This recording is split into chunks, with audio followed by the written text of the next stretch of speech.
حضور نے ایک خبر دی ہے، اور یہ بخاری اور مسلم دونوں کی روایت ہے، کہ ایک زمانہ آئے گا کہ لوگوں کا حال یہ ہوگا، یقرؤون القرآن، قرات کریں گے قرآن کی، ایک ہے تلاوت، ایک ہے قرات، وہ جو اب فن بن گیا ہے، ولا یجاوز حناجرہم، لیکن وہ قرآن ان کے حلقوں سے نیچے نہیں اترے گا، دل تک کبھی نہیں جائے گا، نہ دل میں داخل ہوگا نہ دل سے نکلے گا۔ یمرقون من الدین مروق السهم من الرمیہ، وہ دین سے ایسے نکل جائیں گے جیسے کہ تیر کمان سے نکل جاتا۔ یہ ہے ایک فنکار، جیسے گویے فنکار ہیں ایسے ہی اس کو بھی ایک فن بنا لیا گیا۔ یہ اسلام میں پسندیدہ نہیں ہے۔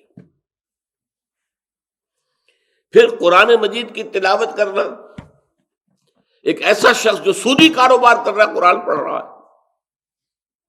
صاف فرما دیا گیا، ترمذی کی روایت ہے حضرت صہیب رومی سے، ما آمن بالقرآن من استحل محارمہ، جس شخص نے قرآن کی حرام کردہ چیزوں کو اپنے لیے حلال ٹھہرا لیا ہو، اس کا قرآن پر کوئی ایمان ہی نہیں۔ جب ایمان ہی نہیں تو تلاوت سے کیا فائدہ ہوگا؟ اور ایک سب سے زیادہ سخت روایت ہے، مسند احمد ابن حنبل کی ہے، اکثر منافقی امتی قراؤہا، میری امت کے منافقین کی اکثریت قاریوں پر مشتمل ہوگی۔ بہرحال اللہ اس سے تو بچائے، لیکن جو میں نے آپ کو صحیح طریقہ بتایا، ٹھہر ٹھہر کر اپنی اچھی سے اچھی آواز میں تجوید کا لحاظ کر کے، کہ با کیسے نکلتا ہے، تا کہاں سے نکلتا ہے، ٹپ آف دی ٹنگ سے تا،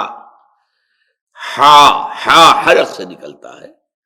حمزہ علیحدہ شید، الف اور عین میں کیا فرق ہے، یہ چیزیں معلوم ہونی چاہیے، سین اور شین کا فرق معلوم ہونا چاہیے،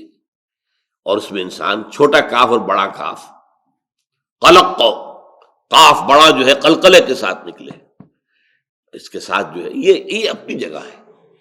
یہ تو جو بھی لوگ چاہے وہ عمریں ان کی 50 برس ہو گئی ہو،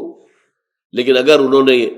قاعدہ یسرنا القرآن کسی قاری سے نہیں پڑھا ہے، یا نورانی قاعدہ کسی قاری سے نہیں پڑھا ہے، تو اب بھی وقت ہے، پڑھو،